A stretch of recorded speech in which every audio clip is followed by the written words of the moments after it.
frente, trazendo a palavra de Deus. Eu confesso aos irmãos que cada ano que passa, Pastor Éder, parece que eu desaprendo, né? Eu fico, Deus, como é que eu devo fazer? O que é que eu preciso?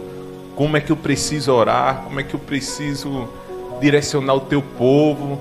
Como eu preciso fazer as coisas para ti, Deus? Passa ano e ano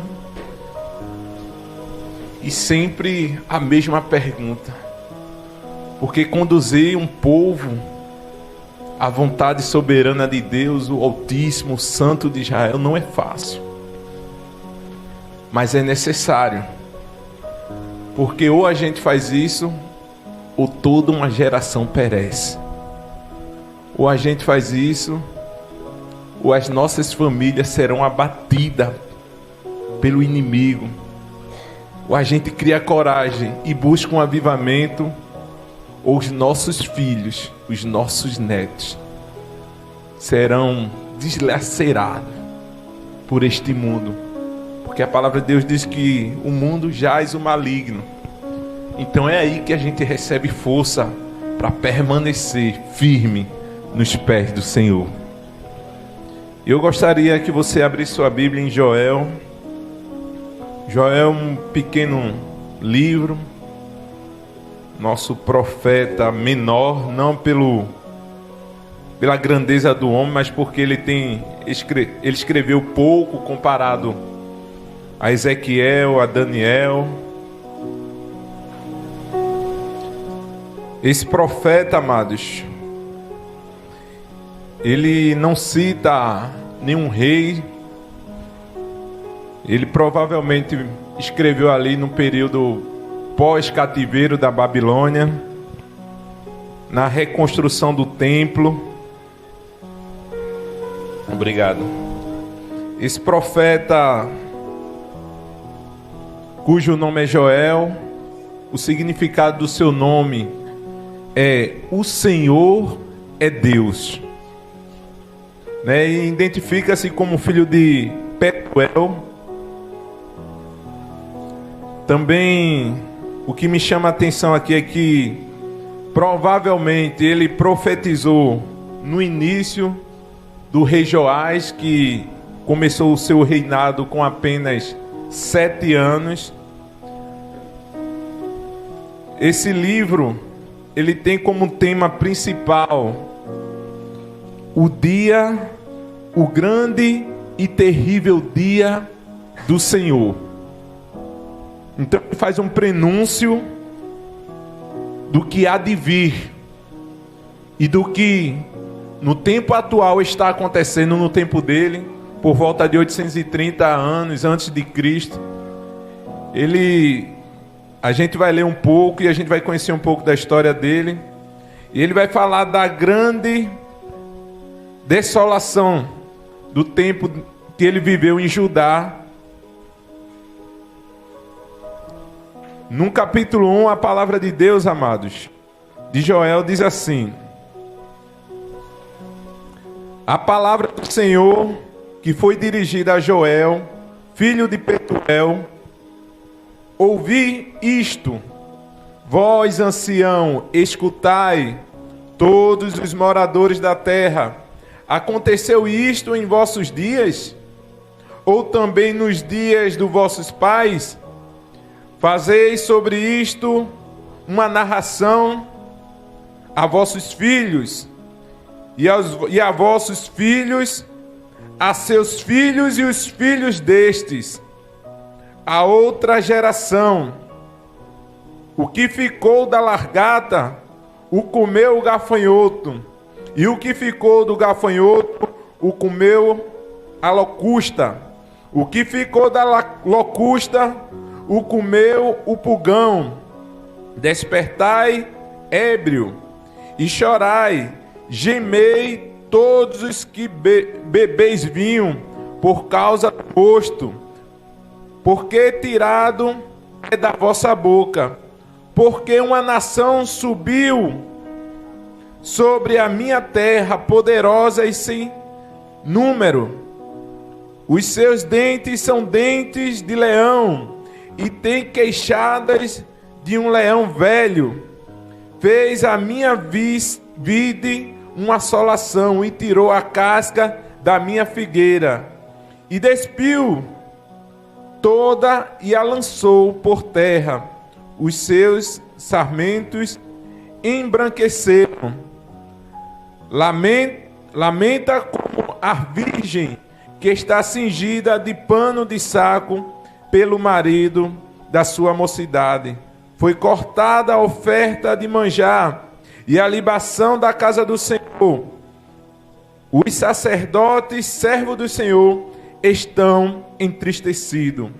O campo está assolado e a terra triste, porque o trigo está destruído, o mosto se secou, o óleo falta. Os lavradores se envergonham, os vinheiros gemem sobre o trigo e sobre a cevada, porque a colheita do campo pereceu. A vide se secou, a figueira se murchou, a romeira também, e a palmeira e a macieira, todas as árvores do campo se secaram, e a alegria se secou entre os filhos dos homens. Senti-vos e lamentai-vos, sacerdote, gemei, ministro do altar, entrai e passai vestido de pano de saco durante a noite, ministro do meu Deus, porque a oferta de manjares e libação cortadas foram da casa do vosso Deus. Santificai um jejum, apregoai um dia de proibição, consagrai anciãos e todos os moradores da terra na casa do Senhor vosso Deus,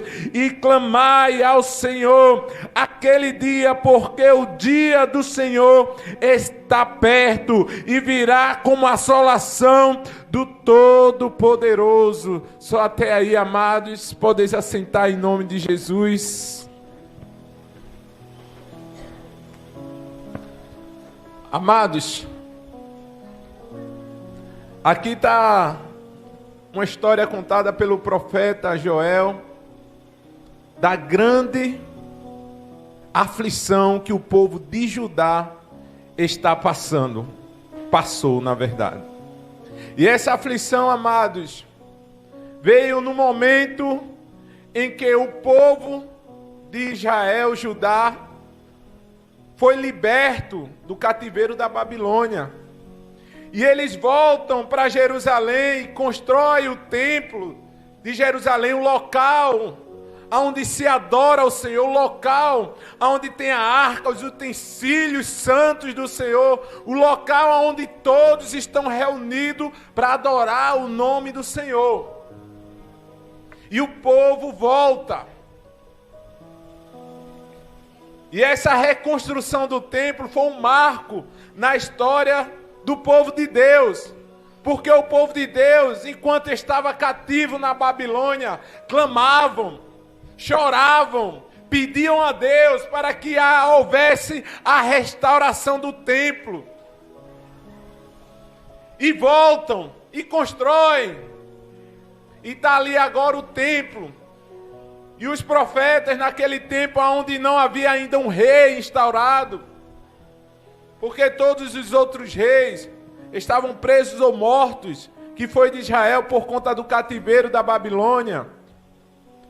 Mas aí acontece que parece que tudo está bem, que o templo construído, a alegria do templo, mas não estava bem.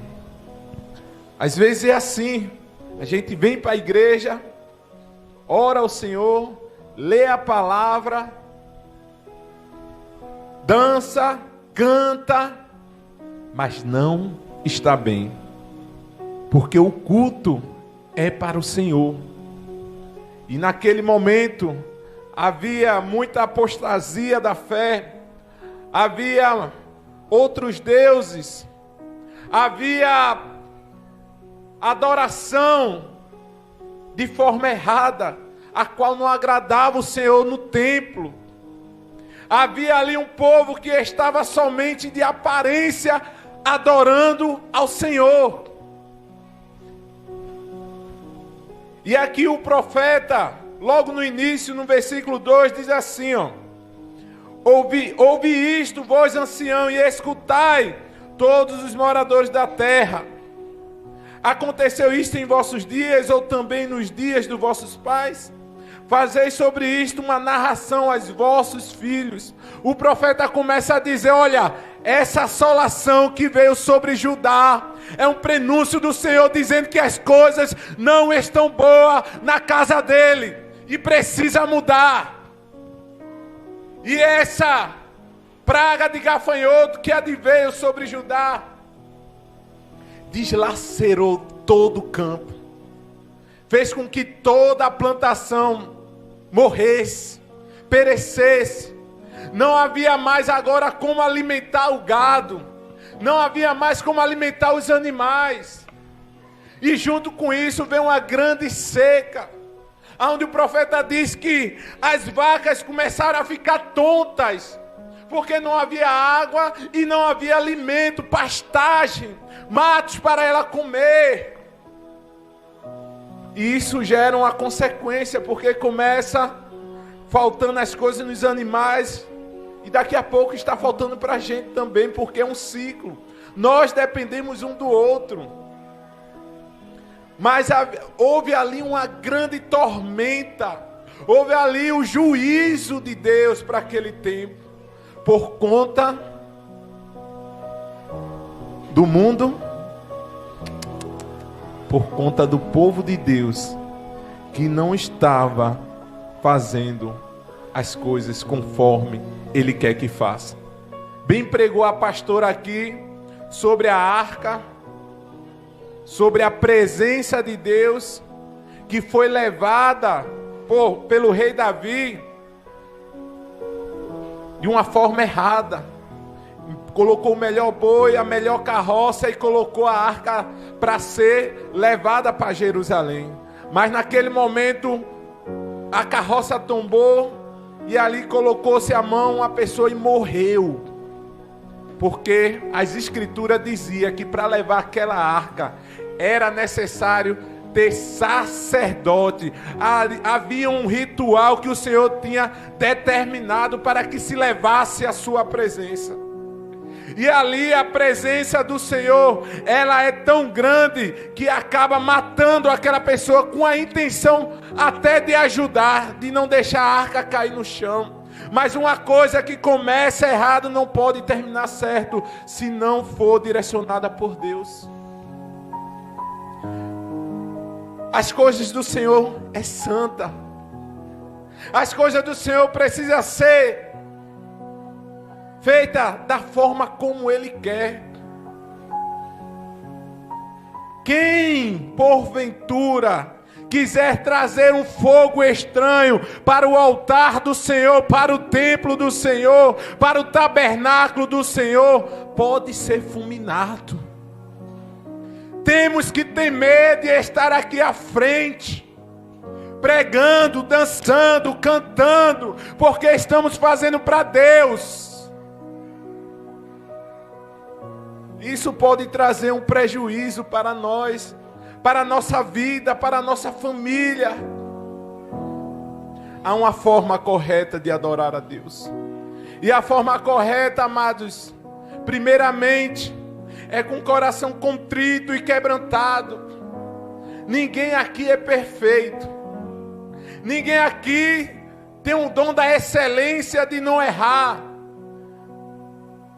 de não pecar contra o irmão, mas você tem o fruto do Espírito, do arrependimento, para ir lá e pedir perdão ao irmão Senhor. Você não é perfeito, você vai errar, mas o que o Senhor quer é o reconhecimento dos teus erros, para que você possa estar adorando ao Senhor na beleza da sua santidade. Porque se não for assim, amados, vai advir o grande dia do Senhor, e esse dia vai trazer muitas aflições. Eu olho para o mundo, amados. Eu olho para a pandemia que nós passamos. Eu olho para a politização do nosso país. Eu olho para as pessoas que são casadas, para os jovens. E aos olhos humanos, às vezes a gente quer descrer, achando que não tem mais jeito, achando que não tem mais solução, porque o mundo chegou a tal ponto de colocar o diabo vencendo Jesus. Colocou a tal ponto o inimigo sendo exaltado por multidões e transmitido por televisões, e aquilo a pessoa achando normal. E o Senhor do seu alto trono dizendo: de mim ninguém zomba. E aí vem a assolação nos nossos dias. Veio a pandemia, matou milhões e milhões de pessoas. E eu vejo isso como juízo de Deus, porque o homem não está temendo mais o Senhor.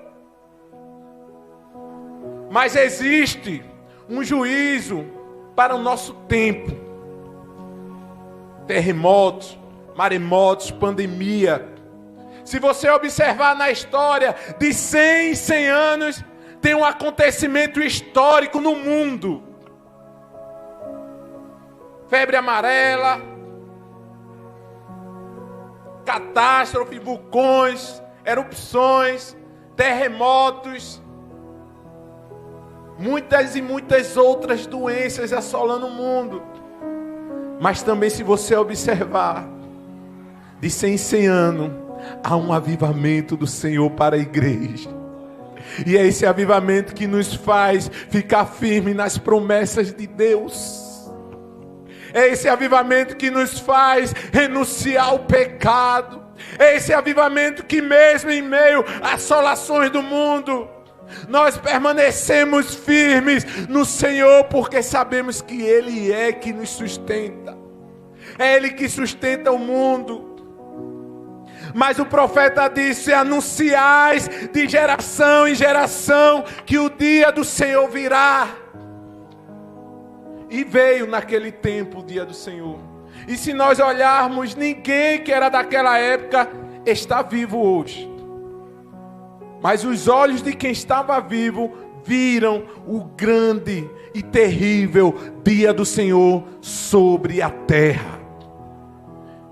E eu creio que ainda não chegou o dia do Senhor sobre este tempo, mas está para vir grandes aflições, terror, está para vir peste, está para vir coisas muito ruins sobre a face da terra, e os nossos olhos irão ver. E ai de quem viver nesse tempo sem Deus. Porque quem for do Senhor, o Senhor estará protegendo. Quem for do Senhor, o Senhor está guardando. Quem for do Senhor, o Senhor está cobrindo com as suas asas. E os ímpios, pastor? O grande e terrível dia do Senhor abrasará os ímpios e lançará todos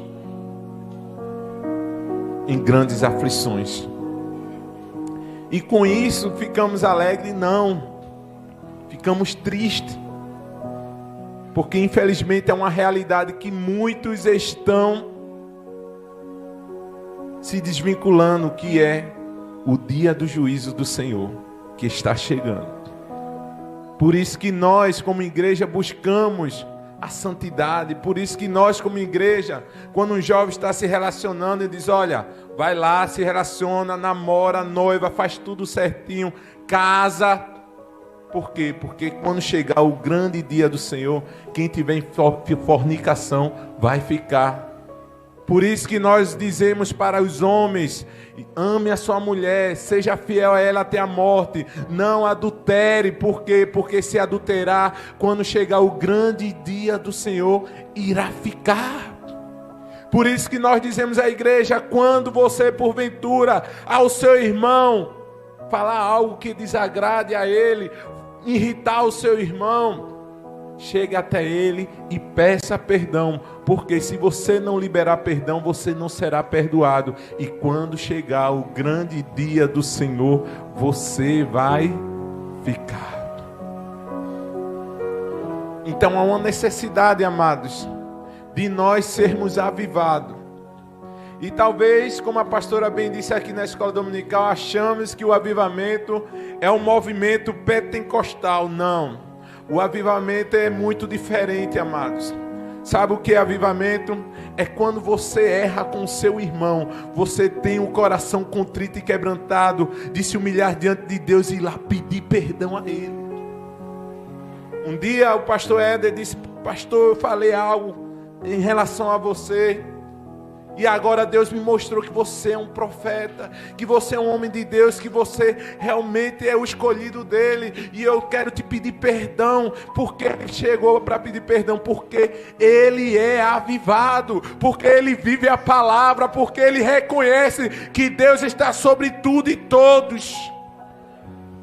Mas só faz isso quem é avivado.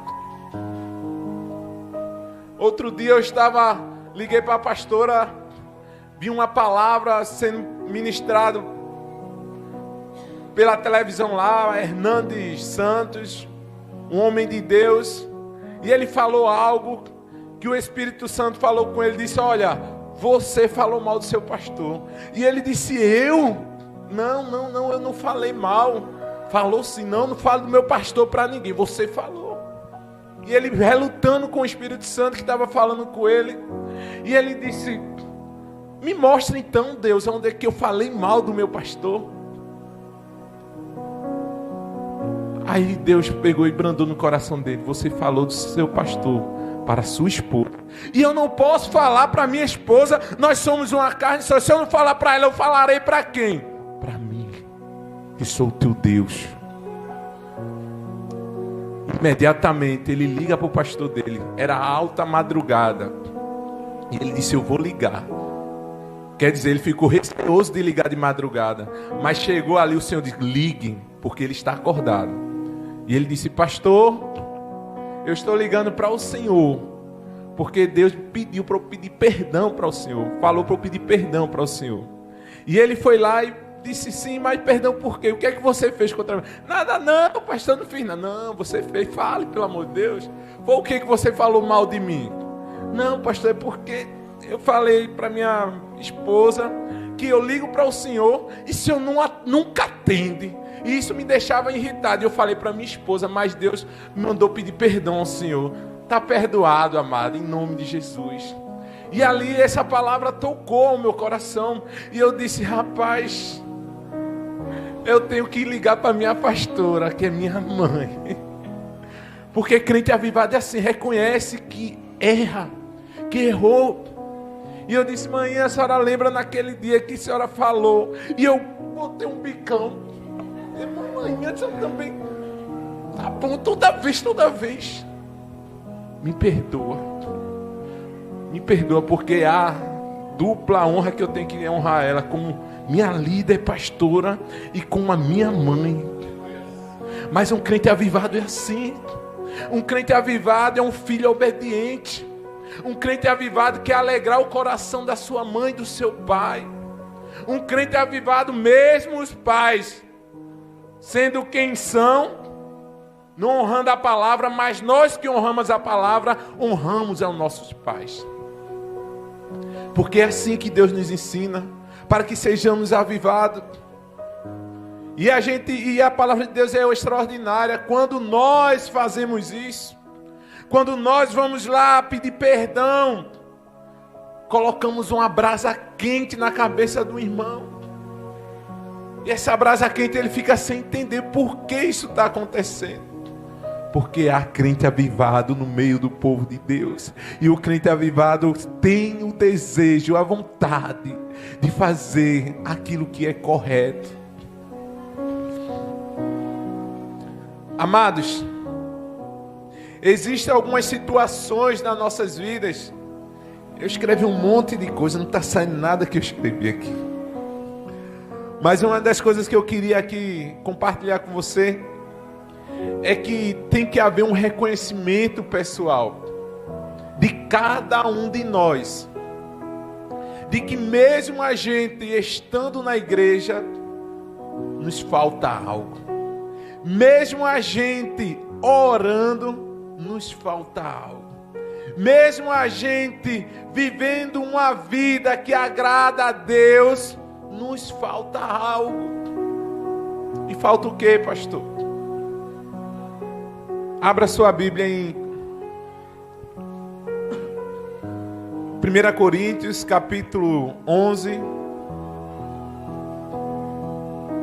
Sempre vai nos faltar algo. Sempre. 1 Coríntios, capítulo 11, versículo 30.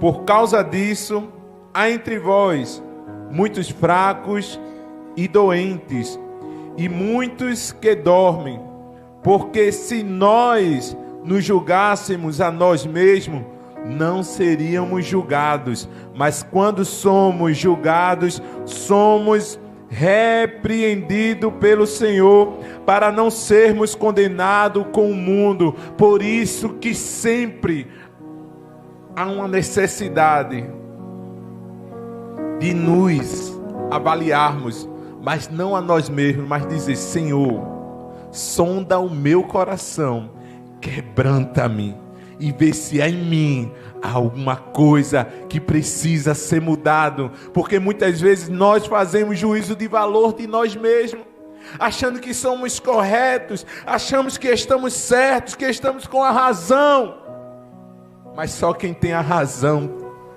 é Ele.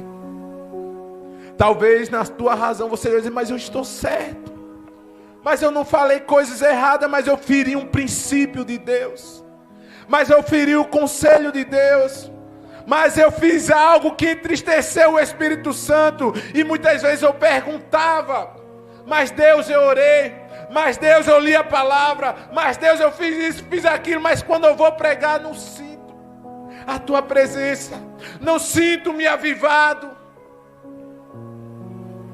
E aí estava a resposta, porque o julgamento era meu, eu achava que eu estava perfeito, mas só quem é perfeito é o Senhor, mas através do teu sangue você também se torna perfeito. E eu vi que há uma necessidade de nós buscarmos de fato a avaliação de Deus para conosco, dizer: Senhor, sonda-me e me conhece, sabe bem o meu levantar, o meu deitar. Não há onde você possa se esconder. O Senhor está com os olhos dele, bem grande para você. Mas naquele tempo, o Senhor vê como o homem não vê. O homem vê o que está no exterior, mas o Senhor vê o que está no coração. Por mais que ele achasse que estava bem, porque estava retornando para o templo, mas lhe faltava algo. E por isso veio a grande e terrível assolação. Quantos querem passar por grandes tribulações? Levanta a mão. Quantos querem ser presos? Levanta a mão. Quantos querem morrer hoje? Levanta a mão. Quantos querem ir para uma terra distante que você não conhece? Levanta a mão. Por que vocês não levantaram? Porque é algo que você julga ruim. Mas um crente avivado, Diácono Felipe, o Senhor diz assim, vai para uma terra que eu te enviarei. E ele vai. Um crente avivado diz assim, vai e não peque mais. E ele vai e não peca. Um crente avivado morre para o mundo e vive para Deus. Um crente avivado age contrário ao curso desse mundo. O curso desse mundo do liberalismo, o jovem pode tudo. Aí você diz, não, eu sou crente avivado. Eu só posso aquilo que o meu amado me diz que é para eu fazer, porque eu amo. E nada que vocês, mundo, possa falar para mim, vai mudar aquilo que Ele colocou no meu coração. Um crente avivado tem prazer de obedecer a palavra de Deus. Um crente avivado, amado,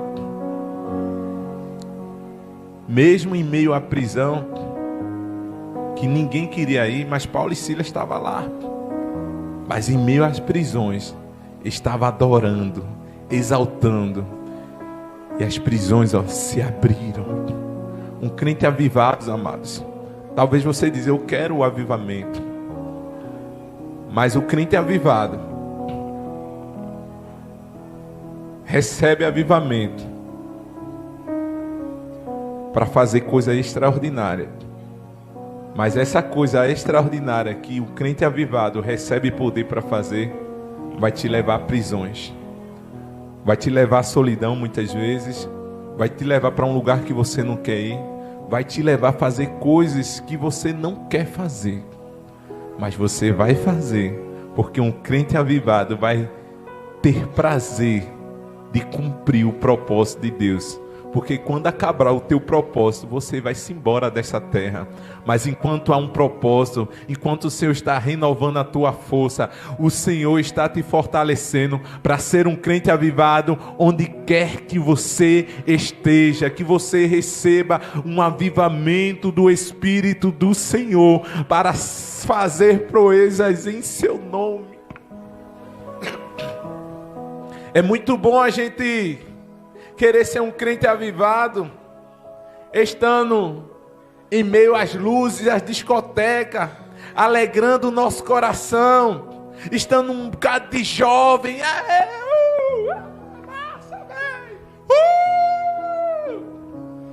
Isso é crente avivado? Poxa, eu fui naquela igreja ali, aquela igreja foi o máximo, velho, caramba. Isso é crente avivado. Aí eu cheguei lá na escola e ali estava aquele grupo de jovens falando umas coisas meia troncha. Entrei lá no meio e comecei a falar as mesmas coisas que eles estavam falando. Isso é crente avivado. A palavra de Deus diz que quando a luz chega, as trevas batem em retirada. Um crente avivado chega nesse lugar para fazer a diferença, como Jesus fez a diferença quando andava com pecadores. Os pecadores temiam em chegar a Jesus, mas Zaqueu, desce depressa, porque convém entrar na tua casa. Por quê? Para ter mudança. Vocês estão sendo avivados pelo Espírito do Senhor, para que através da vida de vocês, outros possam desejar o derramamento do Espírito Santo que o Senhor tem para fazer neste tempo. Vocês estão sendo avivados. Meu sobrinho, Binho,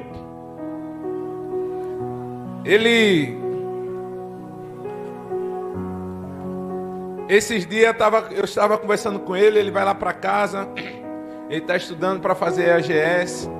E esses dias eu estava conversando com ele, dizendo: tio, eu estou sentindo a sua falta, porque você está meio fraquinho, não está com a disposição para vir para a igreja, para estar tocando com a gente. O que é que está acontecendo? Você, porventura, está querendo ir para outra igreja, tal? Uma igreja aí que tem luz, que tem movimento. É isso, tio? Esse eu não sei, tio. Mas mesmo se fosse, amanhã não ia deixar. Eu disse: deixa eu te falar uma coisa. Tá vendo teu tio? Num lugar de onde eu saí, Pantanal. Olhe para mim. Por volta de 17 anos, a pastora começou um negócio meio doido para o mundo, mas para Deus poder. Umas criancinhas, teu tio. Mesmo sem saber, eu digo: tá, vamos, tô. Aí passou 17, passou 18, 19 anos, e eu assim, ainda tô. Aí 20, 21, oxe, ainda tô aqui. Ah, mas fulano, não sei de fulano. E ciclano, não sei de ciclano. Beltrano, não sei de Beltrano. mas eu ainda estou aqui. E eu disse, meu Deus.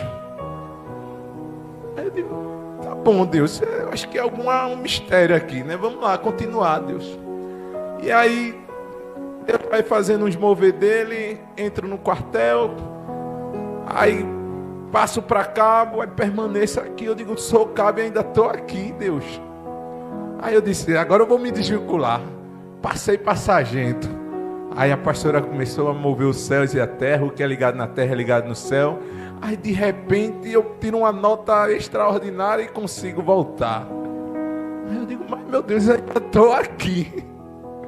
Aí eu começo a olhar. Aí eu estou aqui. Aí do ministério sai aquela bênção ali, ó, de Deus na minha vida, minha esposa. Do ministério eu entro na aeronáutica, do ministério eu passo para esse do ministério eu passo para cá, no ministério sem sair do mesmo lugar, mas adorando o mesmo Deus. Deus me faz ser sargento. Deus me torna pastor sem sair do lugar, só fazendo a vontade dEle, só buscando a presença dEle, só se arrependendo, só reavivando. Porque muitas vezes, de fato, a gente parece que vai morrer na fé, parece que nós estamos fracos, não conseguimos mais caminhar, mas sempre o Senhor trazia renovo. Um dia eu fui para um tal de Juventude Sarada, e ali naquele lugar, 3 dias, piscina, bola, tal, e campo, e eu digo, meu Deus, que lugar maravilhoso, vai ser bênção. Aí começou de manhã palavra. Aí eu disse, e a brincadeira? Não, aqui não tem brincadeira não. E a gente não vai aproveitar nada. Não. De tarde, palavra, depois do almoço. O lanche, palavra. À noite, palavra. Eu digo, meu Deus do céu, só palavra. Oh, meu Deus, eu não estou aguentando de tanta palavra. E no outro dia, de manhã, palavra. Eu digo, de tarde, palavra, e aquilo enchendo a minha. Eu digo, meu Deus do céu, eu já não aguento isso mais. Que tanta palavra. Parecia que nada estava fluindo. Parecia que entrava aqui e saía por aqui. Eu digo, mas meu Deus. Aí no terceiro dia eu digo, agora é o último dia, eles vão liberar uma piscina. No último dia ele vai liberar uma bolinha e tal. Eu digo, massa, agora vai, vamos falar com eles aí e tal. E detalhe, era menino de um lado, menina de outro, para não... todo mundo separado. E no terceiro dia eu digo, agora vai melhorar. Aí palavra. Eu digo, meu Deus. Aí chegou, jogou a gente na quadra lá. Eu digo, vai jogar bola agora. Ele disse, não, a gente vai orar por vocês.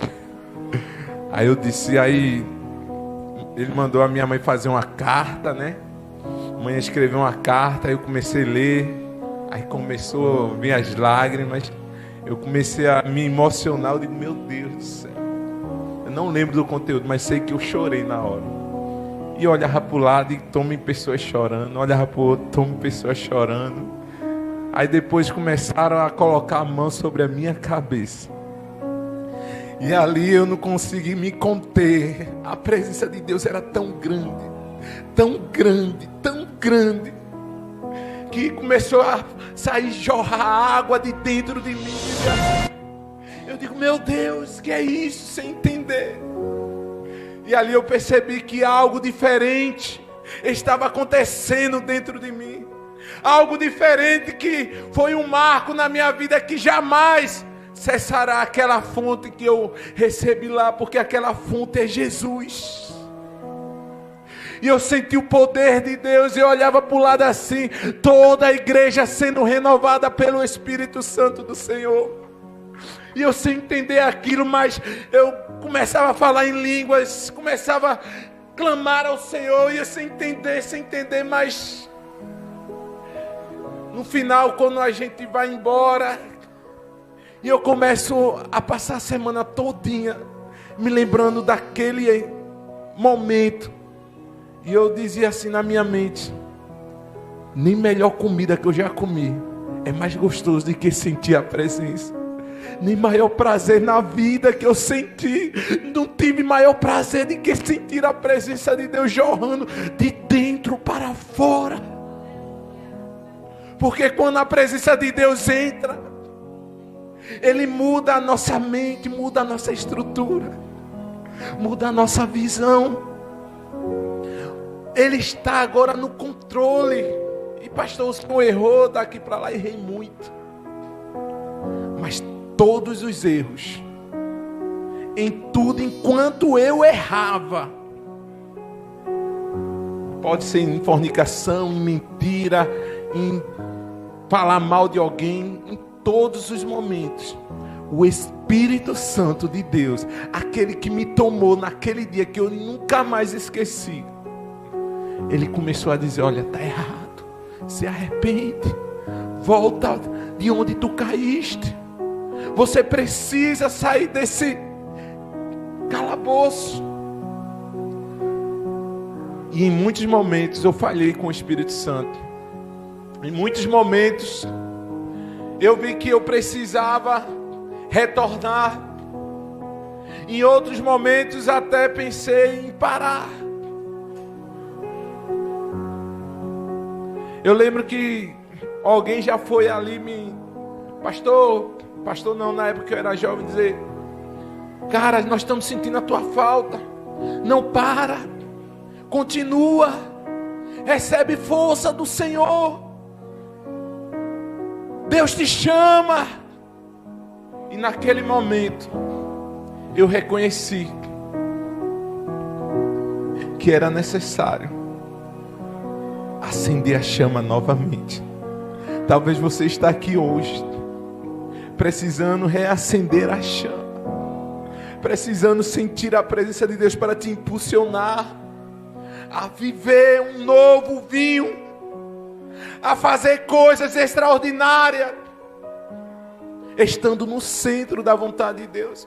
Porque não vai ser movimento no mundo que vai fazer algo diferente na tua vida, não, mas vai ser o movimento do Espírito Santo dentro de você, fazendo com que você sinta a presença, fazendo que você seja renovado, fazendo que você mude teus pensamentos a respeito do mundo. É a presença de Deus que vai trazer um novo vinho. É a presença, é a presença, é a presença. Sem a presença nós pararemos, sem a presença nós ficaremos no lugar, não conseguimos ir adiante. Por isso que temos que reconhecer e pedir para que Deus venha nos julgar. Uma vez, Deus pergunta a Davi: queres tu estar na mão do homem por conta de um pecado que ele cometeu, ou na minha mão, Davi? E Davi, com a intimidade que tinha com Deus, disse: se eu for para a mão dos homens, eles irão me matar. Por mais que o Senhor seja um Deus de justiça, mas eu sei que as tuas misericórdias duram para sempre. Então, amados, vocês têm que estar nos braços santos do Senhor, porque nele há acolhimento para a tua vida. Se você se desvincular de Deus e ir para este mundo vai lhe matar. Vai matar você espiritualmente, vai induzir você ao pecado, vai te lançar num calabouço. E muitas vezes você vai querer ter força para sair, não vai conseguir. Mas nas mãos do Senhor Ele está agora te resgatando desse lamaçal do pecado. Ele está te limpando, Ele está dando um avivamento, porque você não morreu, você só estava fraquinho, mas Ele está soprando na tua vida um vento, um derramamento do Espírito Santo. Receba renovo do Espírito Santo, em nome de Jesus. Talvez você me pergunte: pastor, e por que esse saco aí, pastor? Por que estás vestidos de saco? A Bíblia nos ensina, através de alguns homens de Deus, que esse saco vai trazer um simbolismo de arrependimento, um simbolismo de de entristecer. Entristecimento, eu acho que vai trazer uma tristeza. Pronto, agora saiu. Vai trazer uma tristeza. Vai trazer uma angústia. E você está assim, pastor? Estava precisando de sentir aqui nesse altar o fogo santo do Senhor. E eu estou sentindo. Estava precisando sentir o avivamento do Senhor. E eu estou sentindo. Eu não sei você, mas o Senhor está me tomando de grande alegria. Porque eu sei que em mim habita o Espírito Santo do Senhor. E aonde habita o Espírito do Senhor tem vida, e vida com abundância. Eu não sei se você está sentindo uma pregação ruim, boa, mas eu sei que a presença dele é notória nesse lugar, na minha vida. E é isso que eu quero. Estar aqui em cima, mesmo sem saber pregar, mesmo sem saber falar direito, mas estar no centro da vontade de Deus, porque o centro da vontade de Deus é o melhor lugar onde eu e você pode estar. Então seja avivado em nome de Jesus.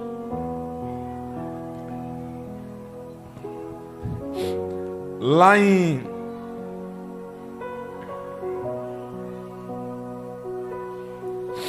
Aleluias. Joel 1, 13 e 14. Diz assim: Cingi-vos e lamentai-vos, sacerdote. Gemei, ministro do altar.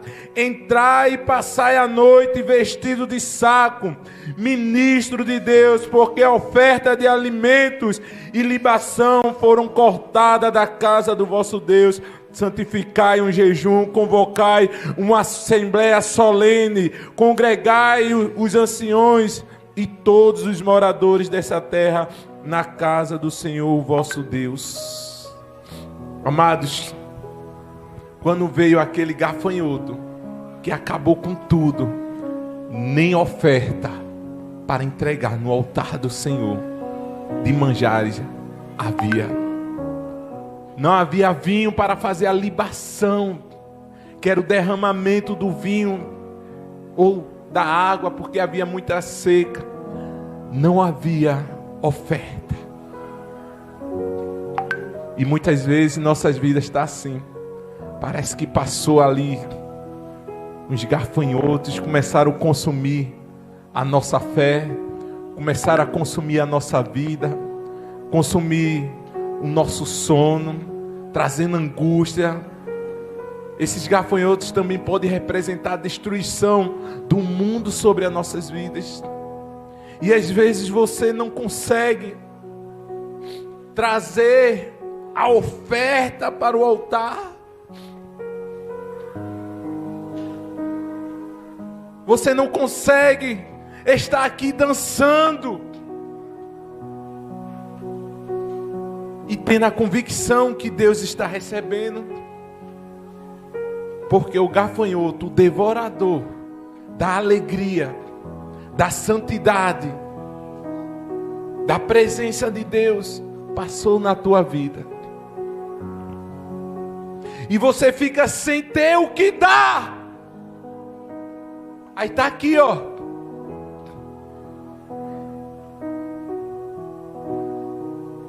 Mas só os ossos mexendo. Está aqui só a carne mexendo. Está aqui só um corpo morto mexendo.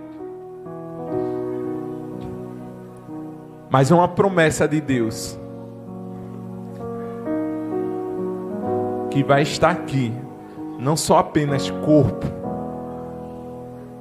não só apenas ossos, não só apenas movimentos, mas vai estar aqui a verdadeira adoração. Vai estar aqui o Espírito do Senhor levando vocês para lá e para cá. E vocês vão começar a sentir a presença. Vem aqui, a adoração em Cristo. Eu quero que vocês comecem a ministrar sem música, só pelo movimento do Espírito Santo. Comece a ministrar, comece a receber vida, comece a receber a unção, comece a receber o poder, o derramamento.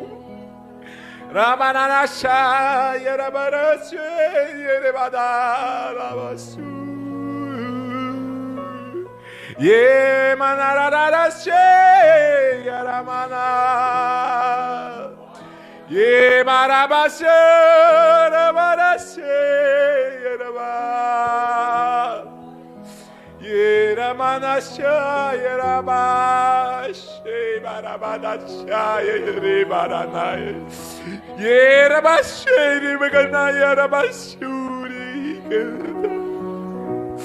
Yere manasha yere bashi yere bada enarama ye canta la bashi yere bada dashe yere maque yere manana yara bashera que o Senhor derrame o seu Espírito, que toda carne se encha do Espírito, que haja arrependimento, que haja contristimento, Ramana cheia. Os varões sobem no altar do Senhor,